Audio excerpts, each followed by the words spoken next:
ਇਕ ਓੰਕਾਰ ਸਤਨਾਮ ਕਰਤਾ ਪੁਰਖ ਨਿਰਭਉ ਨਿਰਵੈਰ ਅਕਾਲ ਮੂਰਤ ਆਜੂਨੀ ਸੈਭੰ ਗੁਰ ਪ੍ਰਸਾਦ ਜਪ ਆਦ ਸਚ ਜੁਗਾਦ ਸਚ ਹੈ ਭੀ ਸਚ ਨਾਨਕ ਹੋਸੀ ਭੀ ਸਚ ਗਿਆਨ ਧਿਆਨ ਕਿਛ ਕਰਮ ਨ ਜਾਣਾ ਸਾਰ ਨ ਜਾਣਾ ਤੇਰੀ ਸਭ ਤੇ ਵੱਡਾ ਸਤਿਗੁਰੂ ਨਾਨਕ ਜਿਨ ਕਲ ਰਾਖੀ ਮੇਰੀ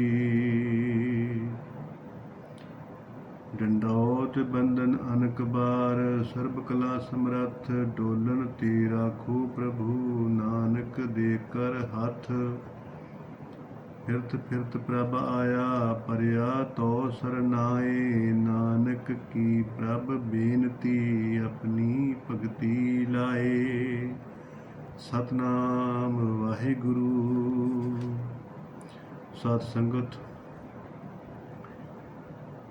ਪਰਮੇਸ਼ਰ ਪਰਮਾਤਮਾ ਜੀ ਦੇ ਦਰਸ਼ਨ ਜਿਹੜੇ ਨੇ ਉਹ ਬਹੁਤ ਫਲਦਾਇਕ ਨੇ। ਇਸ ਕਰਕੇ ਮਹਾਰਾਜ ਉਚਾਰਨ ਕਰਦੇ ਨੇ ਕਿ ਸਾਧ ਕੇ ਸੰਗ ਨਹੀਂ ਕੁਛ ਘਾਲ ਦਰਸ਼ਨ ਭੇਟਤ ਹੋਤ ਨਿਹਾਲ। ਤੋ ਗੁਰੂ ਗਿਆਨ ਤੋਂ ਬਗੈਰ ਕੀਤੀ ਸਾਧਨਾ ਸਿੱਧ ਨਹੀਂ ਹੁੰਦੀ। ਇਸ ਕਰਕੇ ਮਨੁੱਖ ਚਾਹੁੰਦਾ ਕਰਨਾ ਕੁਝ ਨਾ ਪਵੇ ਤੇ ਮਿਲ ਸਾਰਾ ਕੁਝ ਜਾਵੇ, ਇਸ ਤਰ੍ਹਾਂ ਨਹੀਂ ਹੁੰਦਾ। ਕੁਝ ਨਾ ਕੁਝ ਕਰਨਾ ਹੀ ਪੈਂਦਾ। ਉਦਮ ਕਰਿੰਦਿਆਂ ਜੀਵ ਤੋਂ ਕਮਾਵਦਿਆਂ ਸੁਖ ਪੁੰਚ ਧਿਆਨ ਦਿਆਂ ਤੂੰ ਪ੍ਰਭੂ ਮਿਲ ਨਾਨਕ ਉਤਰੀ ਚਿੰਦ। ਦੀਵਾਨ ਦੇ ਵਿੱਚ ਤੇ ਜਦੋਂ ਬਹਿੰਦੇ ਆ ਉਦੋਂ ਤੇ ਗਿਆਨ ਉਪਦੇਸ਼ ਸਹਿਜ ਚਰਚਾ ਵਿੱਚ ਪ੍ਰਾਪਤ ਹੁੰਦਾ, ਪਰ ਜੇ ਚਾਹੁੰਦਾ ਗੁਰੂ ਕੋਲੋਂ ਕੁਝ ਮਿਲ ਜਾਵੇ ਫਿਰ ਤੇ ਭਾਈ ਗੁਰੂ ਦੀ ਸੇਵਾ ਕਰਕੇ ਉਹਨੂੰ ਪ੍ਰਸੰਨ ਕਰਨਾ ਪਵੇਗਾ ਤੇ ਕੋਲ ਬੈਠ ਕੇ ਗਿਆਨ ਸੁਣਨਾ ਪਵੇਗਾ, ਉਹਦੇ ਤੇ ਅਮਲ ਕਰਨਾ ਪਵੇਗਾ, ਤਾਂ ਪਰਮਾਤਮਾ ਦੀ ਪ੍ਰਾਪਤੀ ਹੋਵੇਗੀ। ਇਸ ਕਰਕੇ ਲੈਣ ਦੀ ਪ੍ਰਵਿਰਤੀ ਨਹੀਂ, ਦੇਣ ਦੀ ਪ੍ਰਵਿਰਤੀ ਹੋਣੀ ਚਾਹੀਦੀ ਆ। ਲੈਣ ਵਾਲਾ ਰਾਖਸ਼ ਹੁੰਦਾ, ਦੇਣ ਵਾਲਾ ਦੇਵਤਾ ਹੁੰਦਾ। ਤੋ ਮਨੁੱਖ ਦੀ ਜਿਹੜੀ ਬਿਰਤੀ ਹੈ ਨਾ, ਉਹ ਦਿਮਾਗ ਦੀ ਕਲਾ ਕਰਕੇ ਹੀ ਖਾਣ ਦੀ ਆ ਕਿ ਮੈਨੂੰ ਕੁਛ ਮਿਹਨਤ ਨਾ ਕਰਨੀ ਪਵੇ। ਦਿਮਾਗ ਦੇ ਕਲਾ ਕਰਕੇ ਹੀ, ਮਿਲਾਵਟ ਕਰਕੇ, ਠੱਗੀ ਕਰਕੇ ਮੈਨੂੰ ਸਾਰਾ ਕੁਝ ਮਿਲ ਜਾਏ। ਇਹੋ ਹੀ ਕਲਯੁਗ ਦਾ ਧਰਮ ਆ ਕਿ ਦਿਮਾਗ ਦੀ ਕਲਾ ਕਰਕੇ ਹੀ ਮੈਨੂੰ ਸਾਰਾ ਕੁਝ ਮਿਲ ਜਾਏ। ਤੋ ਇਸ ਕਰਕੇ ਪਰਮਾਤਮਾ ਦਾ ਸਿਮਰਨ ਤੇ ਇਸ਼ਟ ਤੇ ਸ਼ਰਧਾ, ਗੁਰੂ ਦੀ ਸੇਵਾ, ਸੰਗਤ ਕਰਨੀ ਹੁੰਦੀ ਆ। ਉਹਨਾਂ ਘਾਲਣਾ ਕੀਤੀ ਹੁੰਦੀ ਹੈ, ਮਹਾਂਪੁਰਸ਼ਾਂ ਨੇ ਘਾਲਣਾ ਕੀਤੀ ਹੁੰਦੀ ਆ ਤੇ ਉਹ ਦਿੰਦੇ ਮੁਫਤ ਵਿੱਚ ਆ। ਇਸ ਕਰਕੇ ਹੀ ਮਹਾਰਾਜ ਕਹਿੰਦੇ ਆ ਕਿ ਨਹੀਂ ਕੁਛ ਘਾਲ। ਸੋ ਪਰਮੇਸ਼ਰ ਪਰਮਾਤਮਾ ਜੀ ਅੱਗੇ ਕਹਿੰਦੇ ਨੇ ਕਿ ਦਰਸ਼ਨ ਭੇਟਤ ਹੋਤ ਨਿਹਾਲ। ਭਾਈ ਦਰਸ਼ਨ ਵੀ ਸ਼ਾਸਤਰ ਹੁੰਦਾ ਜੇ ਇਕਾਗਰ ਚਿੱਤ ਕਰਕੇ ਸ਼ਰਧਾ ਨਾਲ ਕੀਤਾ ਜਾਵੇ, ਅਗਿਆਨਤਾ ਰੂਪੀ ਮੈਲ ਨੂੰ ਕੱਟ ਦਿੰਦਾ। ਹੁਣ ਦਰਬਾਰ ਸਾਹਿਬ ਦੇ ਦਰਸ਼ਨਾਂ ਦਾ ਤਾਂ ਹੀ ਫਾਇਦਾ ਜੇਕਰ ਇਕਾਗਰ ਚਿੱਤ ਹੋ ਕੇ ਦਰਸ਼ਨ ਕੀਤਾ ਜਾਵੇ, ਉਹਦੇ ਵਿੱਚ ਖੁੱਭਿਆ ਜਾਵੇ, ਇਕਾਗਰ ਹੋਇਆ ਜਾਵੇ, ਬਾਕੀ ਕੁਝ ਨਾ ਦਿਸੇ, ਬਾਕੀ ਕੁਝ ਨਾ ਦਿਸੇ, ਕੇਵਲ ਦਰਬਾਰ ਸਾਹਿਬ ਦਾ ਦਰਸ਼ਨ ਅੰਦਰ ਸੁਰਤ ਦੇ ਰੂਪ ਦੇ ਵਿੱਚ ਹੋਵੇ ਤੇ ਤਾਂ ਹੀ ਫਾਇਦਾ। ਨਿਗਾਹ ਟਿਕ ਜਾਵੇ, ਪੂਰਨ ਆਨੰਦ ਦੀ ਪ੍ਰਾਪਤੀ ਹੁੰਦੀ। ਕਾਹਲੀ ਕਾਹਲੀ ਕੁਝ ਵੀ ਪ੍ਰਾਪਤ ਨਹੀਂ ਹੁੰਦਾ। ਉਹਦੇ ਇੱਕ ਝਾਤੀ ਮਾਰਨ ਵਾਲੀ ਗੱਲ ਹੀ ਹੁੰਦੀ ਆ। ਝਾਤੀ ਮਾਰਨ ਦੇ ਨਾਲ ਨਹੀਂ ਪਰਮਾਤਮਾ ਦਾ ਆਨੰਦ ਆਉਂਦਾ। ਤੇ ਫਿਰ ਭਾਈ ਕੋਲ ਬੈਠ ਕੇ ਭੇਟਤ ਸਹਿਜ ਜੁਗਤੀ ਵਿਚਾਰ ਪ੍ਰਾਪਤ ਕਰਕੇ ਜੀਵ ਆਤਮਾ ਆਪਣੇ ਅਸਲੀ ਸਰੂਪ ਸਤ ਚਿੱਤ ਆਨੰਦ ਜਿਹੜਾ ਪਰਮਾਤਮਾ ਹੈ ਉਹਦੀ ਪ੍ਰਾਪਤੀ ਕਰਕੇ ਨਿਹਾਲ ਹੋ ਜਾਂਦੀ ਹੈ। ਤੋ ਦਰਸ਼ਨ ਬਹੁਤ ਆਪਣੇ ਆਪ ਦੇ ਵਿੱਚ ਮਹੱਤਤਾ ਰੱਖਦੇ ਆ।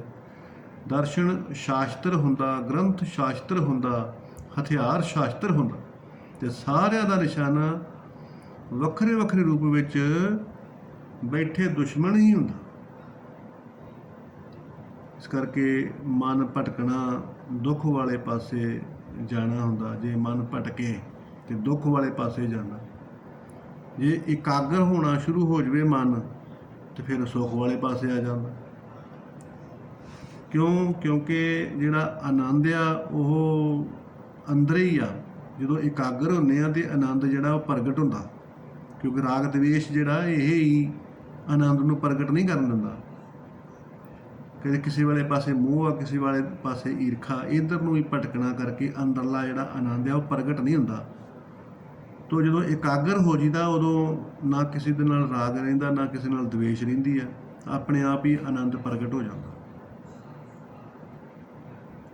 ਕਿਉਂਕਿ ਜਿਹੜਾ ਰਾਗ ਆ ਉਹ ਆਨੰਦ ਦਿੰਦਾ ਜੀਵ ਨੂੰ, ਤੇ ਦਵੇਸ਼ ਦੁੱਖ ਦਿੰਦਾ। ਪਹਿਲੇ ਲੋਕ ਥੋੜੀ ਜ਼ਮੀਨ ਵਿੱਚ ਵੀ ਸੁਖੀ ਸੀ, ਇਸੇ ਕਰਕੇ ਕਿਉਂਕਿ ਉਹਨਾਂ ਦੇ ਮਨ ਦੇ ਵਿੱਚ ਸਹਿਜ ਸੀ, ਇਕਾਗਰਤਾ ਸੀ। ਦਰਬਾਰ ਸਾਹਿਬ ਅੱਖਾਂ ਨਾਲ ਦੇਖ ਕੇ ਤੇ ਮਨ ਕਰਕੇ ਕਲਪਦੇ ਆ। ਇਸ ਕਰਕੇ ਜੀਵ ਜਿਹੜਾ ਨਿਹਾਲ ਨਹੀਂ ਹੁੰਦਾ। ਅੱਖਾਂ ਕਰਕੇ ਦੇਖਦੇ ਆ, ਮਨ ਕਰਕੇ ਕਲਪਦੇ ਆ। ਜਦੋਂ ਦਰਸ਼ਨ ਕਰਦੇ ਹਰਿਮੰਦਰ ਸਾਹਿਬ ਦੇ, ਤੇ ਉਦੋਂ ਦਰਸ਼ਨ ਵੀ ਕਰਦੇ ਆ ਤੇ ਫਿਰ ਵੀ ਅੰਦਰ ਮਾਇਆ ਦੀ ਕਲਪਨਾ ਹੁੰਦੀ ਹੈ। ਆਹ ਮਿਲ ਜਾਵੇ, ਉਹ ਮਿਲ ਜਾਵੇ। ਤੋ ਜਿਹੜਾ ਮੱਥਾ ਟੇਕਣਾ ਹੁੰਦਾ ਉਹ ਵੀ ਬੇਕਾਰ ਜਾਂਦਾ, ਕਿਉਂਕਿ ਉੱਥੇ ਤੇ ਮਨ ਸ਼ਾਂਤ ਹੋਣਾ ਚਾਹੀਦਾ। ਤੋ ਅੱਖਾਂ ਦੇਖ ਰਹੀਆਂ ਹੁੰਦੀਆਂ ਦਰਬਾਰ ਸਾਹਿਬ ਨੂੰ, ਪਰ ਮਨ ਜਿਹੜਾ ਉਹ ਭਟਕਦਾ ਹੁੰਦਾ, ਕਲਪਨਾ ਦੇ ਵਿੱਚ ਭਟਕਦਾ ਹੁੰਦਾ। ਆਹ ਵੀ ਮਿਲ ਜਾਵੇ, ਉਹ ਵੀ ਮਿਲ ਜਾਵੇ। ਇਸ ਕਰਕੇ ਜੀਵ ਆਤਮਾ ਨਿਹਾਲ ਨਹੀਂ ਹੁੰਦੀ। ਤੋ ਦੇਖਣੀ ਬਿਰਤੀ ਦੋਨੋਂ ਇਕਾਗਰ ਕਰਕੇ ਦਰਸ਼ਨ ਵਿੱਚ ਖੋਇਆ ਜਾਵੇ। ਅੱਖਾਂ ਦੇ ਨਾਲ ਵੀ ਇਕਾਗਰ ਹੋਇਆ ਜਾਵੇ ਤੇ ਬਿਰਤੀ ਕਰਕੇ ਵੀ ਇਕਾਗਰ ਹੋਇਆ ਜਾਵੇ। ਫਿਰ ਦਰਸ਼ਨਾਂ ਦੇ ਵਿੱਚ ਖੋਇਆ ਜਾਵੇ ਤੇ ਫਿਰ ਹੀ ਬਾਕੀ ਸਾਰਾ ਜਗਤ ਭੁੱਲ ਜਾਵੇ। ਤੋ ਇਸ ਕਰਕੇ ਪਹਿਲੇ ਯੁੱਗਾਂ ਦੇ ਵਿੱਚ ਪਦਾਰਥ ਨਹੀਂ ਸੀ ਹੁੰਦੇ ਜ਼ਿਆਦੇ, ਪਦਾਰਥਵਾਦ ਜਿਹੜਾ ਸੀਗਾ ਉਹ ਨਾ ਮਾਤਰ ਸੀ, ਤੇ ਇਸ ਕਰਕੇ ਆਪਣੇ ਆਪ ਹੀ ਆਨੰਦ ਸੀਗਾ। ਹੁਣ ਪਦਾਰਥ ਜ਼ਿਆਦਾ ਹੋਣ ਕਰਕੇ ਪੂਰੇ ਦਰਸ਼ਨ ਦਾ ਆਨੰਦ ਨਹੀਂ ਆਉਂਦਾ। ਪਦਾਰਥ ਜ਼ਿਆਦੇ ਹੈ, ਉਹਨਾਂ ਦੀ ਇੱਛਾ ਜ਼ਿਆਦੀ ਹੈ। ਤੋ ਜੀਵਨ ਦੇ ਵਿੱਚ ਥੋੜ੍ਹਾ ਤਿਆਗ, ਥੋੜ੍ਹਾ ਬਰਾਗ ਰੱਖ ਕੇ ਹੀ ਬਾਣੀ ਉਪਦੇਸ਼ ਕਮਾਇਆ ਜਾ ਸਕਦਾ। ਥੋੜ੍ਹਾ ਤਿਆਗ, ਥੋੜ੍ਹਾ ਬਰਾਗ, ਇਹ ਵੀ ਮਾਤਰਾ ਦੇ ਅਨੁਸਾਰ ਰੱਖਣਾ ਪੈਂਦਾ, ਤਾਂ ਹੀ ਪ੍ਰਮਾਤਮਾ ਦੇ ਦਰਸ਼ਨ ਜਿਹੜੇ ਹੈਗੇ ਆ ਉਹ ਆਨੰਦਦਾਇਕ ਆ। ਉਹ ਵੀ ਜਿਵੇਂ ਚੰਦ ਨੂੰ ਚਕੋਰ ਦੇਖਦੀ ਹੈ ਨਾ, ਚੰਦ ਨੂੰ ਚਕੋਰ ਦੇਖਦੀ ਹੈ ਪੂਰੀ ਤਰ੍ਹਾਂ ਨਿਗਾਹ ਲਾ ਕੇ। ਤੋ ਇਸੇ ਤਰ੍ਹਾਂ ਹੀ ਪ੍ਰਮਾਤਮਾ ਦਾ ਸੇਵਕ ਜਿਹੜਾ ਉਹ ਵੀ ਇਕਾਗਰ ਹੋ ਕੇ ਦਰਸ਼ਨ ਕਰੇ, ਗਿਆਨ ਗੋਸ਼ਟੀ ਕਰੇ, ਪ੍ਰਮਾਤਮਾ ਦੀ ਪ੍ਰਾਪਤੀ ਕਰਕੇ ਜੀਵ ਆਤਮਾ ਨਿਹਾਲ ਹੋ ਜਾਂਦੀ। ਸੋ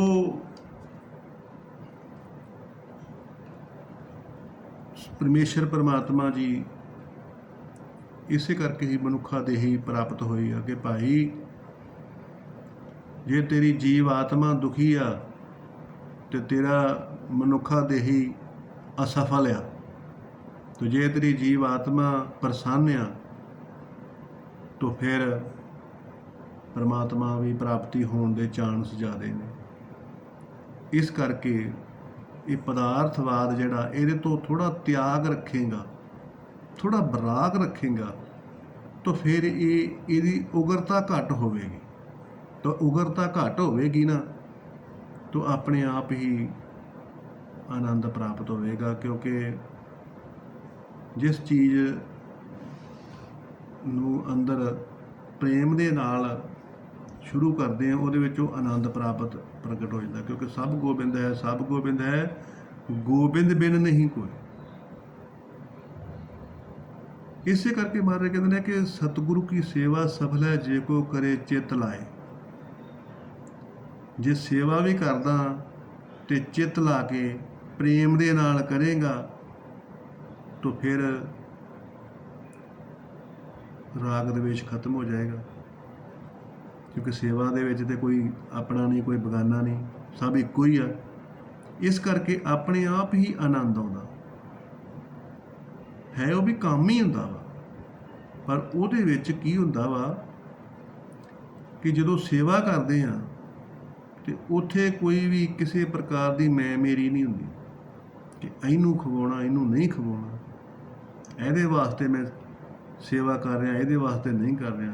ਇਹ ਭਾਵ ਨਹੀਂ ਹੁੰਦਾ, ਨਿਸ਼ਕਾਮ ਭਾਵ ਹੁੰਦਾ, ਸਾਰਿਆਂ ਵਾਸਤੇ ਸਮ ਭਾਵ ਹੁੰਦਾ। ਇਸੇ ਕਰਕੇ ਕਲਪਨਾ ਘਟ ਜਾਂਦੀ ਹੈ, ਤੋਂ ਪੋਜ਼ਿਟਿਵਤਾ ਆ ਜਾਂਦੀ ਹੈ। ਜਦੋਂ ਕਲਪਨਾ ਘਟ ਜਾਂਦੀ ਹੈ ਤਾਂ ਫਿਰ ਆਪਣੇ ਆਪ ਹੀ ਅੰਦਰ ਰਸ ਆਉਣਾ ਸ਼ੁਰੂ ਹੋ ਜਾਂਦਾ। ਤਾਂ ਇਹੋ ਹੀ ਰਸ ਜਿਹੜਾ ਸਮਾਜ ਦੇ ਵਿੱਚ, ਘਰ ਦੇ ਵਿੱਚ ਵਰਤਣਾ, ਕੋਈ ਵੀ ਕੰਮਕਾਰ ਕਰਦੇ ਆ ਇਕਾਗਰ ਹੋ ਕੇ,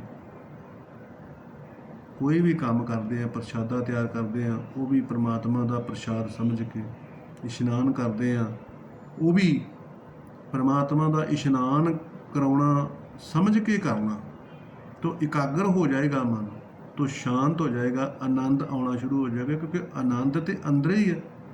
ਆਨੰਦ ਆਨੰਦ ਸਭ ਕੋ ਕਹੇ, ਆਨੰਦ ਗੁਰੂ ਤੇ ਜਾਣਿਆ। ਤਾਂ ਇਸ ਕਰਕੇ ਸਾਧ ਸੰਗਤ ਜਿਹੜਾ ਵੀ ਕੰਮ ਕਰਨਾ, ਉਸੇ ਦੇ ਉੱਤੇ ਹੀ ਇਕਾਗਰ ਹੋ ਜਾਣਾ, ਤਾਂ ਉਹੋ ਹੀ ਪਰਮਾਤਮਾ ਦੀ ਭਗਤੀ ਬਣ ਜਾਂਦਾ, ਉਹੋ ਹੀ ਪਰਮਾਤਮਾ ਦਾ ਦਰਸ਼ਨ ਬਣ ਜਾਂਦਾ।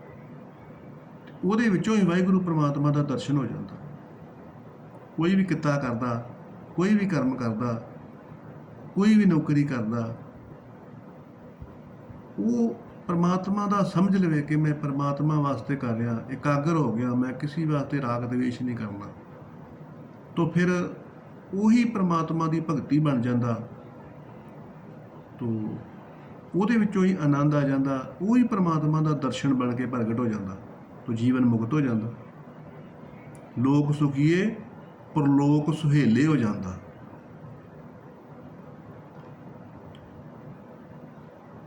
ਨਾਨਕ ਨਾਮ ਚੜ੍ਹਦੀ ਕਲਾ, ਤੇਰੇ ਭਾਣੇ ਸਰਬੱਤ ਦਾ ਭਲਾ। ਸਤਨਾਮ ਵਾਹਿਗੁਰੂ, ਸਤਨਾਮ ਵਾਹਿਗੁਰੂ।